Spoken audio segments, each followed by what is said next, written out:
Hello and welcome to Go Beyond Sports. Once again, with me, Sonali Gupta. I'm extremely excited about today's interview with six-time Olympian and Indian luge champion Shiva Keshavan OLY, Asia's fastest man on ice.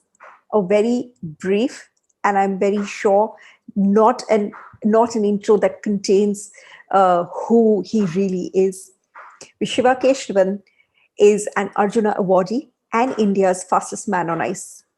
He's represented India at six Winter Olympic Games from 1998 to 2018. He's currently working as the High Performance Director of the Luge Federation of India. He holds the world record for being the youngest luge champion and Olympian, first from India to qualify for the Winter Olympic in his sport. He secured bronze at the Asian Luge Cup in 2005 and 2008. He's won silver at the Asian Luge Cup in 2009. He's won gold at the Asian Luge Cup in 2011 and 12 in Nagano at the age of 16. Bagged consecutive silver medals at Asian Championships in 2013, 14, and 15. He has also won gold medals at the 2016 and 17 Asian Luge Championships. And recently, he has been contributing to the sport after deciding to stop competitive sports after the Pyeongchang Games in 2018. It is not only a pleasure, but it is an honor to have with us Shiva Keshavan today. Thank you so much for that introduction. It's great to be here on your channel, and look forward to talking about some of the lesser known aspects of the sport, and hopefully get people interested. Thank you. I'm going to start with the one question, which is always my favorite and the first one to begin with. What made you choose sports as something that you wanted to do, excel in, have a career in? And then primarily what also made you choose a winter sport such as lug? And I hope I'm right in the pronunciation with lug. Well, it's a French word, basically means sled. We pronounce it as luge, and luge sledging, either is fine. We don't have a Indian word for it yet. Maybe we have to come up with one soon. So anyway, yeah, I mean, sport was always, for anybody, I think, the meaning of sport starts very, very early on in life. It's basically a way to build relationships with people, interact with friends. That is the first, let's say, pull for sport that young people feel. You can do something in you can do the social activity. It has a structure to it, so it gives certain rules and regulations that everyone abides by, and it helps you to build your relationships and so on. And unknowingly, it also teaches you at that time a lot of important things, to abide by the rules, first of all, to respect the players, the things you can't cheat, and also, of course, it instills this principle of wanting to all the time improve yourself. Right. So that is extremely important, and those are the first things that sport teach you. And even though it is such an educative tool, you don't feel like it's like going to school. It's fun, right? Right. So I think the role of sport is extremely important and extremely even let's say undervalued in our country. The role of sport in building character, for example, to build leaders, to bring the society together, and to teach these values of respect and internationalism. Because yes, we as athletes, as elite athletes, we represent our country. We're proud to do that. We recognize that the world is full of athletes. The world is full of people who want to improve themselves and want to do better, and so it's about respecting diversity as well, while standing true to what you believe in. So the more you start to understand this, the more you realize the deeper meaning of sport. Of course, when I started, it was more of a fun pursuit, let's say, of of my own passions and things like that. So that's where the journey started, and then I at that time I didn't have any lofty goals of. I didn't know that it would be possible for me to reach an international level or things like that. But it was an extremely great honor, and it was a wonderful journey to be able to do that, because then you're not just competing for yourself, but you realize you're part of something bigger. You're representing a country.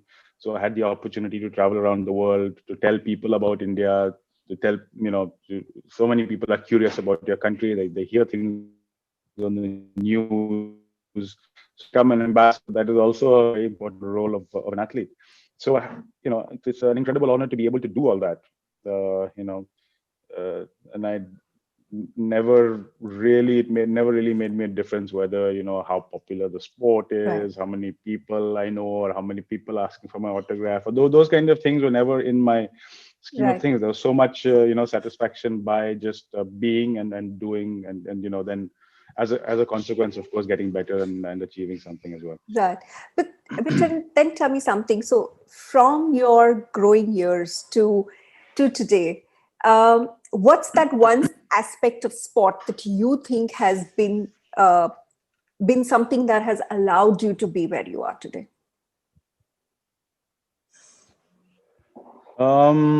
Well, I think just the fact that it has given me the courage and the strength to deal with adversity.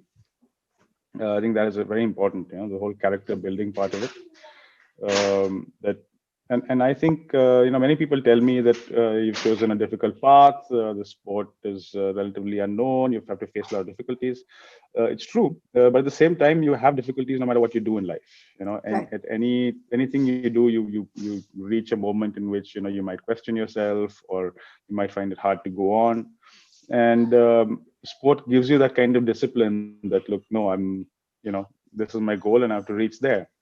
And not just that, since it is something that I inherently love doing, so you know why you're doing something. You're doing something because you love it. You don't Right. have to go any further than that for an explanation. So and I think this has then taught me also in other parts of life as well, that if Right. you want to achieve something, it might seem difficult. It might not seem feasible then and there, but if you try and try again, then it becomes that much more easier, and that's valid, I think, for Right. Right. anything. And then do you think that with your own strength of character that you've had over the years in playing your sport, and especially when you said that it is one of those non-popular sports in India, in fact, it is rather more non-popular because then it's also sort of limited to it being a winter sport, which then most of us geographically do not have, even the exposure to.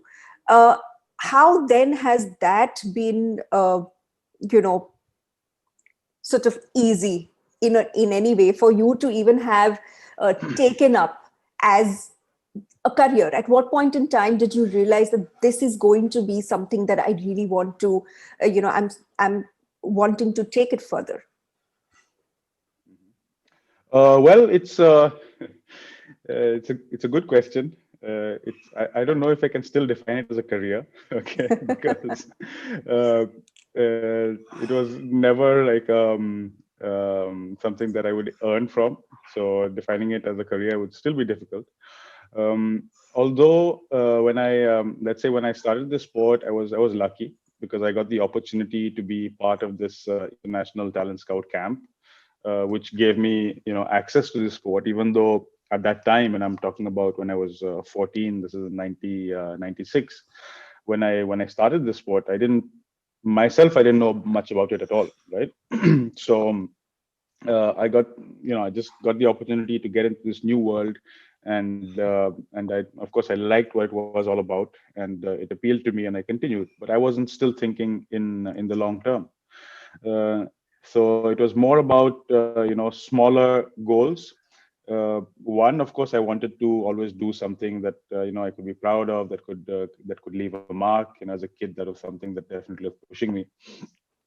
And And then when I started traveling internationally for trainings and then the first competitions, we used to always, idolize the best in the world, or many Western athletes, saying that look how good they are, will it's a completely different level. But once you get the chance to actually get down on a field and compare yourself to these people, then you realize that look, they're just human beings like you and me, so I just have to, I can catch them, I can beat them, and so on. And so that also was a powerful motivator, for somebody coming from a small, remote place that nobody would give much consideration to say that look, I can be here and I can compete against the top of the top, and prove my worth. So that was a big motivator, and of course.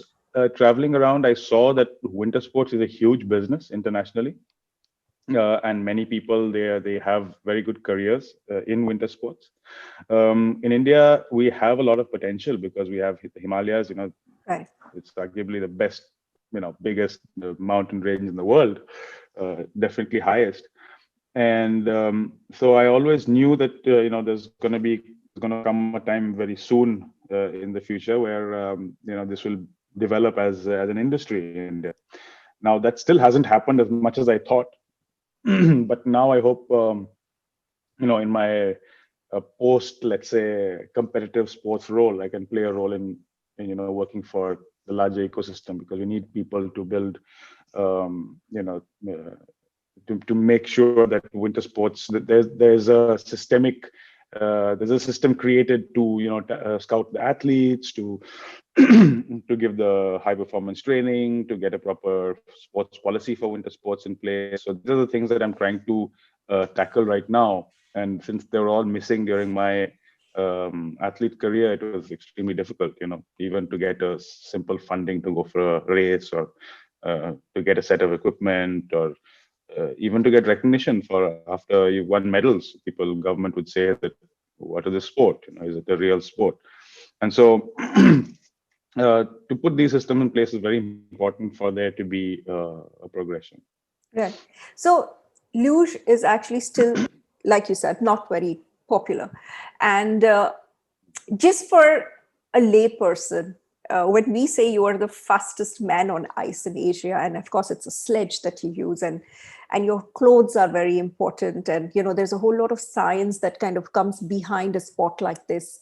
Um, what would you say to someone who wants to know more about it? Like, what's the fear factor in sort of going on the sledge and being so fast, and what's the mental preparation? How is it scary? Because like most Indian parents, and if we talk about India, that they are always a little more wary of taking on something that is that's kind of extremely adventurous. And what you do is sort of extremely adventurous in that sense of it. It's definitely winter sports, or any kind of these sports are also sort of, they're not cushioned sports per se. So what would you say to somebody who's coming from that point of view, that it is so scary? Aren't you scared? And it's so fast, and to all of those mental chatters. Well, yeah, it's a whole process, let's say, to get to know sport, especially a sport like luge. I mean, the people who don't know about it, and the simplest, let's say, explanation I can give is, if everybody knows Santa Claus and knows what Santa Claus does, he basically rides on a sled. So that is the basic concept of a sled that I think everybody can understand. And for kids, basically. Sleigh riding is the most fun activity that you can do. So when you start a sport, you don't have to look at it as a danger. You have to look at it as something that is fun. Of course, when you start, you don't have to you don't have to take it to the extreme when you're starting. It just has to be an activity. So for parents who are pushing their kids for any sport, the first thing is to instill the joy of playing. Right. That is the fundamental. That is of fundamental importance when you're starting a sport. Um, From then on, I mean, when we're talking about adventure sports, when we're talking about high performance, and in my case, we're talking about speed as well. So uh, in artificial track luge, we reach quite high speeds. I mean, my personal record is 149.9 kilometers an hour, which is faster than many cars go in India, probably faster than the speed limits, right? So, and we're doing this on a sled that is about let's say 10 centimeters above the snow. And there are certain really incredible things about it. For example, we don't have any brakes, so there's no possibility to slow yourself down. Once you start, you have to finish, and at the end, the track kind of goes uphill, so it allows you to slow down and get off. And also, obviously, there's the whole technical part, because the track is curvy, and when there are curves, there's a centrifugal force, or the G force as we call it, that we experience, that is really high. And so I think you realize as a human being that the more you train yourself and the more you kind of adapt yourself to these kind of circumstances, there's so much more that a human body can do than what we are than what we expect of ourselves. And Right. that's again another interesting thing about sport. If we completely live in an environment without going out of our comfort zone, I feel that you haven't really lived, right? So Right. uh, get to know what you are capable of, and that can only be done through trying. Okay. Right. That can the limits you can only grasp your limits when when you fail. Basically, try to do something, you feel, okay, this is my limit, but that's not it, because you can train again and you can break through that limit as well. So I think that is what one of the amazing things about humanity is, that we try to find our limits and we try to push it and we break through, and then the next generation of people come and they already start from a completely different Right. vantage point, Right. and so on. Right. So so I think we need to have faith in ourselves, and that all comes through training. So I completely understand parents who want to be protective of their kids, not let them get hurt. But there have been terrible accidents in cricket as well. So Right. in any sport for that matter, or even if you're not doing any sport, you can just Right. trip and fall, and God knows what happens. Right. Uh, so yeah, I think go out there, do something, do it in a smart way. Of course, don't take unnecessary risks, and there's a proper way to do it. But dare to dream, and then dare to follow those dreams. Wow. So, then how significant is, say, your costume that, plays a part in the sport, which has this aerodynamic drag and technical, and like you talk about the G force. And so, something like an F1 racing, that too, it just looks like it is fast, but then there's so much technicality that goes behind that sport. Mhm. So is this again something then, do we really have to study it, learn it? Is it like a lot of physics? Is it a lot of math? So, is it daunting for somebody who's coming in and saying, oh my God, this, like, I have to study all this? Well, sports nowadays, they have become so scientific and so technical because it's so competitive that everyone is looking for that little, differentiating factor that can make you better than the others. So sometimes it's ability, but it can even be equipment. You mentioned the suit, for example. We have these skin tight suits that are very aerodynamic. They have some micro fibers which allow the air to flow in a certain way. And of course, they don't allow air to penetrate and create more drag. And just simple things like keeping your a foot flat against the air surface, or pointing it and cutting the air, that itself makes tenths of a second of difference down the track. So we start to bring a lot of technological, scientific, mechanical aspects into the mix. And so the more advanced you are in sports, you realize that countries are doing more and more R&D to find equipment.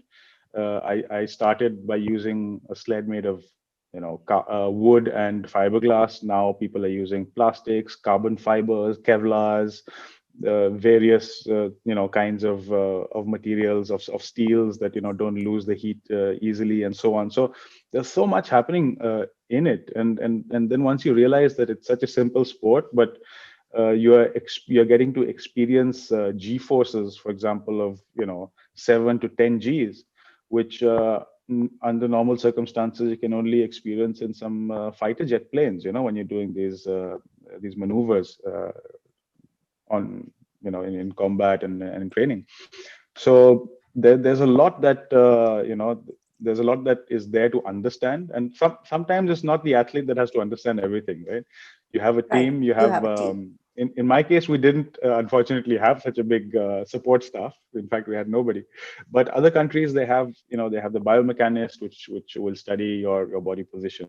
Right. You have your trainer, which will tell you the best way to train to improve yourself. You will have your technical coach, which will be looking at the equipment and Right. materials and things like that. So even in popular sports like cricket, there will be engineers who are studying Right. how the ball swings or how it's going to bounce and things like that.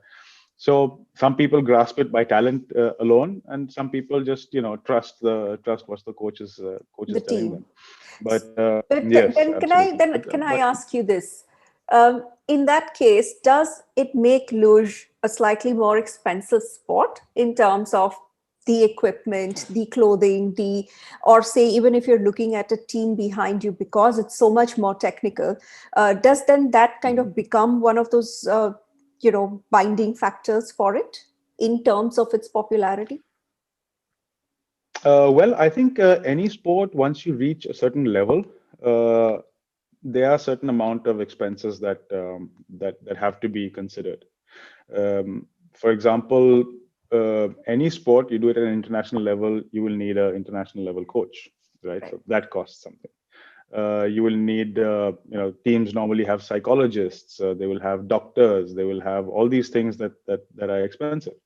And even though you might be using the same equipment, let's say a bat in cricket or a sled in luge, the higher up you go, the more R&D goes into this equipment. So that adds to the cost of it. And then of course you have the whole travel for international training.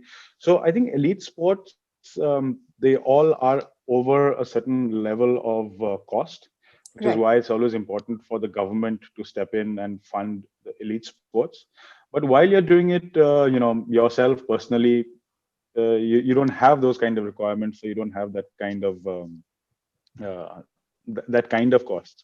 Right. In terms of in comparative terms, let's say uh, it's not as costly as something like Formula One, where you have really big teams and engines and all that kind of thing. So Right. it's still relatively simple, but most of the costs are associated with travel when you're Right. at an Right. elite level.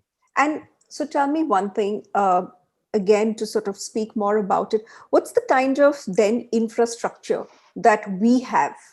And what's the kind of support system now that the government, and not talking about when it started to over the years, because you definitely are somebody who symbolizes the sport in India for all of us. So today, as we stand where we are, what's the kind of training or infrastructure that's kind of present for us here? And then is there a certain age that a person has to come in to start, or there is a certain skill set that is required for someone to start even wanting to pursue the sport? Well, first of all, let me say, as an activity, it is extremely accessible to everybody. So whether you are 2 years old or 90 years old, you can start enjoying sledging. Okay, I think it's the easiest activity to do in the winter. Now we are having winter destinations. Let's say coming up in India, there's Gulmarg is getting more and more Popular. popular. Yes. Himachal Pradesh, Manali, Kufri, various places in Himachal, Uttarakhand as well. And we know that there are some projects to develop this kind of tourism in the Northeast as well. So Right. now that the accessibility is there, tourists can go, they can pick up a sled and just try to go down the hillside and have have fun doing it. Having said that, the kind of infrastructure we have is extremely basic in our country. We are right now just starting to understand. The government is just starting to understand the need for having proper infrastructure for training and professionalizing it. Over the last, let's say, 4 or 5 years, we've started seeing a lot of things coming in summer sports, which we didn't have at all. Right. And now I think the focus has started shifting towards winter sports, because even the government of India has been conducting these Khelo India national games in winter Yes. sports. They conducted 3 last year, 1 this year, Right. and they've already announced budgets for setting up these so-called centers of excellence Yes. for winter sports. So the first one has been announced for Kashmir. Hopefully, other sports can come up soon. And this is something that is really needed once we want to take sport from an amateur level to a sort of professional, competitive level. And Right. that's where we want to be in order to use. Basically, if our goal is to do well in international races, we need to get that system. Right. But for the layman, for tourists, I think it's always good, when you go to such places, rather than hanging around in the mall, which you have malls in all countries, just go out, go on the Right. slopes, see, pick up a sled, or and all these things are available, and locals will be there renting out these kind of things, and just try it. Right. The first thing is to dare to try, and then more and more opportunities come and start falling on your Yeah. lap. Like you said, But the government uh, definitely has to concentrate on infrastructure now. right, right. And it's also about stepping out of your comfort zone, just like you sort of mentioned some time ago. And so, do you think somewhere it's also because culturally we have been this kind of society that hasn't had sports as a part of our ingrained system? We haven't had, like you said, this. We've not gone out and experimented as much as other people around the world do. There are very few who would want to do, let's go for a weekend adventure versus let's go to the mall and eat at a restaurant. So, because we are traditionally so much about food and say probably education and recreation, that do you think we still require that kind of social cultural shift amongst us? Well, I think I can start by saying that I love food, and and one of the We great all things do. about being an athlete, yeah, one of the great things about being an athlete also is that you can indulge in a lot without feeling guilty that you've put on too many calories or something like that, because you're anyway using it, right? So you need the energy to go So on. can I please ask you this? Is it not, in fact, the other way around, as where the common thought is that as an athlete, as a sports player, you have to be very wary of what you eat, and especially when you're, especially when you are competing in weight categories, definitely for those sports, you have to sort of maintain it and all. So is it not like an anti to what we hear commonly? Well, it depends from sport to sport. Okay, in luge, actually, it's a gravity sport. So the heavier you are, the faster you go. Oh wow. It's it's as simple as that. Whereas some sports you have to be lighter. But irrespective of that, when you're doing a lot of training, you're burning a lot of energy, and you need to get that energy from somewhere. Right. So normally athletes would eat a lot more than regular people, because the body demands that. Okay. Right. Right. Now then, what has to be seen is the balance of and nutrients that you're getting, because it's not just the quantity but even the quality of food that is important. So Right. so definitely athletes are more picky and choosy when you eat, depending on their targets. But it's a myth if you think that athletes eat less. They eat more than regular people. So that's one part of it. And and yeah, as you said, as a society, I think we um, we come from a different place, culturally than probably Europe. We will. We come from a post-colonial heritage where our um, the possibilities in life were limited by a lot of things what others would tell us we could do or we could not do, and obviously things like uh, basic uh, what do you say, basic things to survive become more important. Right. That's why our politics until today they're about makan, roti, bijli, and things like Yes. that. Yes. But what we also have to understand, and we have always, as Indians, we've always given a lot of importance to education, because we Right. understand that if you educate your children, they have more possibilities going forward. You're giving them Right. more tools, right, to be successful in life. Right. And we really need to understand that sports gives you so many more tools to be successful in life that than we realize. Right. And which is why most often in life it is not what you know, but what you're able to withstand emotionally and through your character, that will determine whether you're successful or not. And so I think it's important to view the whole education as a combination of theory, practice, and sport. Right. So, I mean, sport is so important to our societies that it is part of the United Nations Charter, the Yes. UNESCO Charter. It states that physical education and sports education is like a fundamental right of young people, Yes. and is extremely important for all these things, and not just for the nation, but on a global level as well. So I Right. think as parents, we need to look at things, put this into our frame of mind when we are thinking about it, and Right. know that if we want our children to be successful, then apart from having a really good academic degree, they need to be able to be physically and mentally strong enough to compete in a world of today, which is a lot more competitive than what our parents or Right. grandparents faced. A Right. lot less people, and so on. So, what was your experience? And so, I know you must have probably been asked this so many times, so I'm going to ask this. What was your experience participating in Olympics the first time, and then again, and then again, and then again, and and and being a six-time Olympian? What's the learning that you have come back with for yourself and for your sport, and probably even a learning for sports per se, with your experience over there?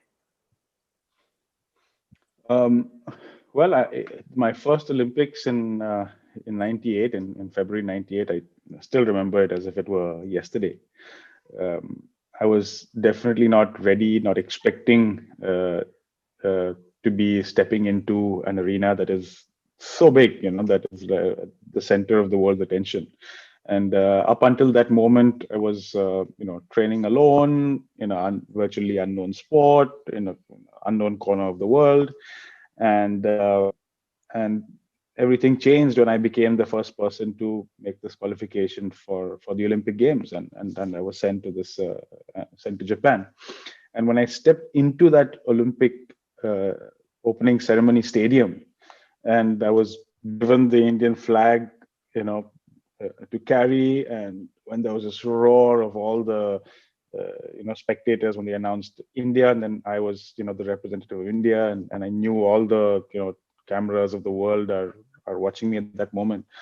All of a sudden, everything hit me, and in one go, and since I was the only one over there, I couldn't even hide behind anybody else. I had to be right up there, right up front, and that was an incredible feeling. And uh, a part of me was scared and wanted to run away, and and a part of me was so energized because the support and the hopes and aspirations and wishes of all the people watching, they were like energy which is pushing me forward. And even though I was 16 years old at that time, and most of my competitors were at least double my age, just the fact that I had so much backing, it gave me that courage to face all these people, Right. without blinking, right? So, and that opened up a huge, let's say, doors for me, and opened up my mind as well, and it made me a lot more responsible. You know, Earlier, I used to think that, okay, this is me doing what I love and for myself, right? Right. And later you realize that, okay, when people look at me, they see India. When they ask me a question, they want to know about India. It's not about me. Right. Right. And so I think that I took this role very seriously, and always tried to carry myself in the best way, representing my country when I was especially when I was abroad. And and I think I enjoyed that. And the more time I spent the sports world, let's say, I started learning more and more about the deeper meaning of sport, which initially I had no idea of. And and now the fact that for me, when people ask me what does sport mean to you now, it's basically, it means the best virtues of humankind, right? So the respect, the friendship, the fair play, bringing out the best in each other, all these things is what I think we should value as a human race. And it's so important today, because Right. we should recognize that we are all different, because that's what makes the world interesting, right? That we are so many different people and different, Right. with different beliefs and different looks and everything. But at the same, we can all come to the same table and enjoy a meal and Right. share our different opinions, and we can inspire each other to do better and to get better and push each other to become more than what we are. And that is what sports is about. And I think I wish that I was taught this a lot before in my sports career. It took me a lot of years to understand this.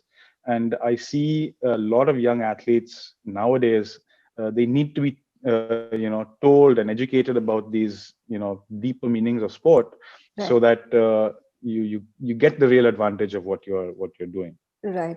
So I'm going to ask you this one question, probably bundled with a couple more. As in, now that you're appointed, with being the first high performance director of winter sports in India, what do you think would, be something that you would like to bring in from your own experiences and from you being as the person who has achieved what you have? And then, is there a procedure for talent identification in respect to luge in India already, or is there something that requires to be changed, or then is there any kind of a infrastructural, like we of course did mention about that, but then what more is required apart from, let's say, like you said, awareness? We talk about education, um, accessibility, availability. What do you think is sort of important here? So I think the important thing is to build a system which produces champions. Right. When I started off, there was no system, and so for myself or for any other athlete who achieved something, it was not because of the system. Often it was despite the system, and it's not something that's replicable, right?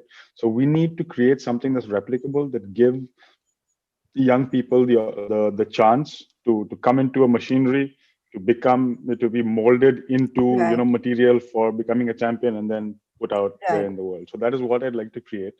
um, and there's right now, there are very scientific methodologies of training and how to produce an athlete. So my role as a director in the federation is to implement some of these things. So to write the sport development plan, and sport development plan basically means grassroots, reaching out to more people, talent identification, training. And then we have the high performance program, that how you take this and put it into a competitive framework, Right. and and the elite level that we like to speak about. Right. And also then, since there are not so many in with the kind of experience that I have in this sector, I'm trying to collaborate with state governments, with the central sports ministry, with even private organizations, to come and Right.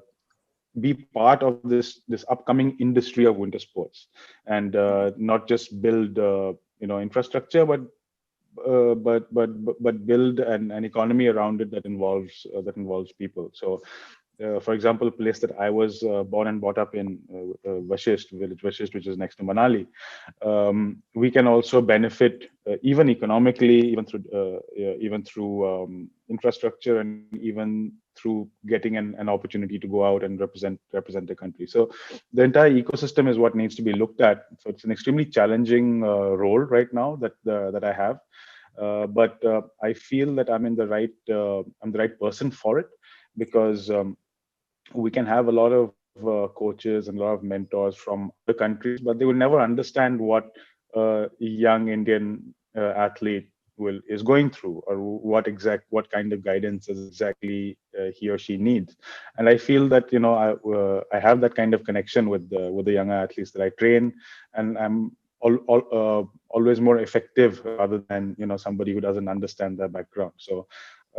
So I think that this is a good role for me. I mean, I hope that it is becomes more and more viable as a career opportunity. But definitely I think for the effectiveness of my role, this is where I see myself. Right. So, would you consider having an academy in the future, or are there? So, then is that usually the one way in which you sort of contribute back to the sport always?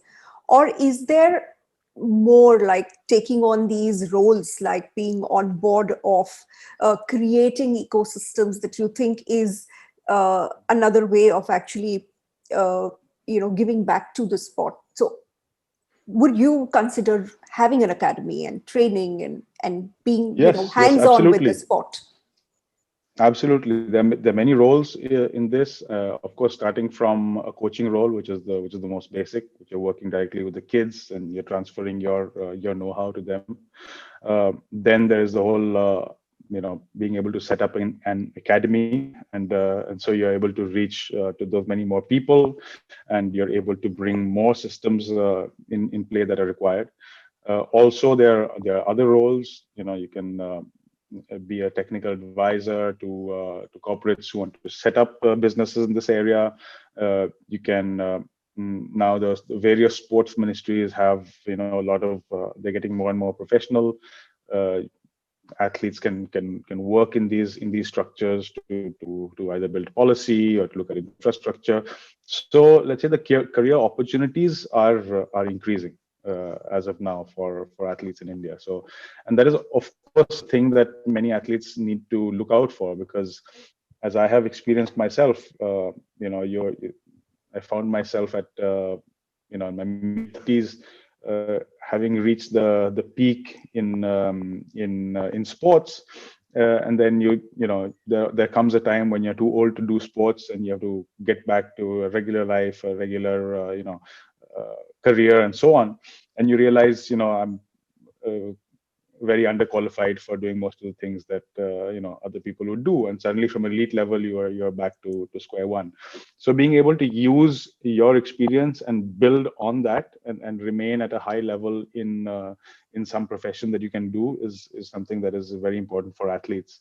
And it needs to be considered, because athletes are giving so much for the country, then later just say, okay, now your career is over, now you start from square one again, Right. is not responsible, not fair. So I hope that all the sports organizations, they keep this in mind when they are planning the long term, let's say, athlete development program. Right. Right. So, now, what are your plans now for the 2022 Winter Olympics, and how has, of course, the current world situation given it a hit, and in terms of training, in terms of people, in terms of the entire structure for the Olympics? Well, of course, the pandemic has hit everything very hard, and sports is one of them, because anything that we're doing in person is very vulnerable, as we know. So we're looking forward to a return to normalcy, but I think health and safety of the world is more important. So putting things in perspective, we need to be very careful, and there has been a general slowdown in the number of competitions around the world for winter sports. The entire development plan which we had to send so many athletes to Europe last winter. We couldn't do because of the pandemic, and we're supposed to be taking those plans up again this year. For Beijing 22, of course, there's so many question marks because, of course, going to China is even more scary than than normal, and that is something that the organizers will have to overcome. But what I'm looking at, let's say in terms of a winter sport development program, is looking at a slightly longer term, because we need at least 4 to 6 years to prepare an elite level of an athlete. So I'm not saying that maybe nobody will qualify for China. I hope they do, but to reach at a higher level, and it'll need a little more time. And right now I'm working on the not as much on the athlete part as on the support system part, and so I'm looking at it in a longer term perspective. Although, having said that, whenever I see the opportunity of going to another Olympics, the wish is always there, get back on the field again, because I'm sure. So are we going to see you? But I I would love to, but I don't think so, because if I'm not there behind the scenes doing the work that needs to be done, there's not going to be much progress, and there's going to be always just one person going for the Olympics and in winter sports, and that's not what I want to see. I want to see this thing now grow. So I hope that I'll be able to do a meaningful role behind the scenes now. Right. Okay. So just some little fun questions. And of course, the first one being, it's luge, it's not lug. Is it true? Is it false? It's true. Yes. I had to start with that because, so even when I was doing that little write-up and all of this, see, ye lug kya hai? So I said, okay, I am going to have to start with lug, because that's how we say it, right? And then that's how we read it. And so yes, it's luge and not lug. You had not heard of luge as a sport before you first tried it yourself. That is true. I did not know what it was so we have to try to learn. At the age of 16, you had participated in the Nagano Winter Olympics. That is true. Yes, I was the youngest ever Olympian in luge. Luge is one of the most dangerous sports. Definitely, it is considered one of the most dangerous in the Olympic Games. Although I think I don't find it very dangerous myself. You are known as Asia's fastest man on ice, which of course we established when we started this. So you also refused Italian citizenship. Is that true or false? Yes. Well, I was offered more than citizenship. It's about a place on the Italian national team in 2002 when I was a junior, and it's true that I did choose to continue representing India. So while we know so many of the things that are actually true, tell us the one thing that is actually false about the sport and about you. About the sport, well, I think one thing is that it is a difficult or elitist sport. I think I can say that is false. It's very easy to learn. Of course, it's very difficult to be the best in the world, but it's a sport that's very, very easy to learn. So that's something. What else? I've heard many people also saying that it seems you're not doing anything in the sport. You're just lying down and going down there. So that is also definitely false, because there's a lot of steering that you have to do in each moment in the track. Otherwise, you can't reach down in one place. And yeah, what else can I say? What would be the one tip that you would want to give to anybody, absolutely anybody, when that you have learned from your own life as a sports player, as an Olympian, and as everything that you have become? Um, okay. Well, I think I since I have had this experience, a lot of people have told me that you have to follow the beaten path, right? You have to see what other people have done or how they've been successful, and you have to follow it.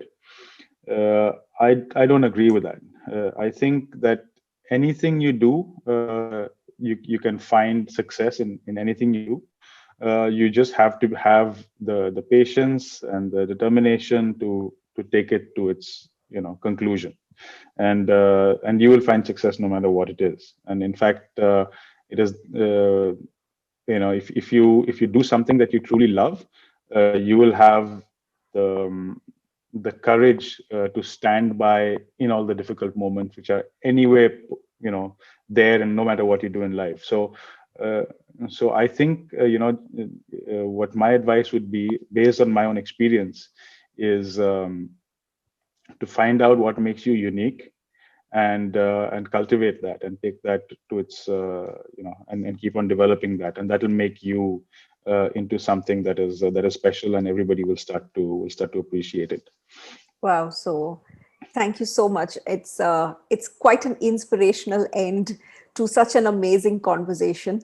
Thank you so much for being here, and thank you so much actually for giving all of these value based uh, you know information, the talk that you brought to to all of us here. There is a lot that one goes back with, and sort of when we hear and when we have conversations, and there is always something that kind of triggers for us as humans when we hear people like you, where you've achieved so much, and sort of the the because everyone has had their own share of adversities at some point in time, and how you've overcome and how you've sort of achieved everything that you have. So thank you so much for enlightening us, and thank you for being on the show again. Thanking everyone else for liking, supporting, subscribing to Go Beyond Sports, and we do hope, and I hope to get all this support continuously. Yeah, thanks so much. It was a lot of fun, and thank you for asking the right questions, and for bringing out all these interesting facts. And uh, best of luck to you, and to everybody who's following this program. Thank Thank you. you. Thank you so much.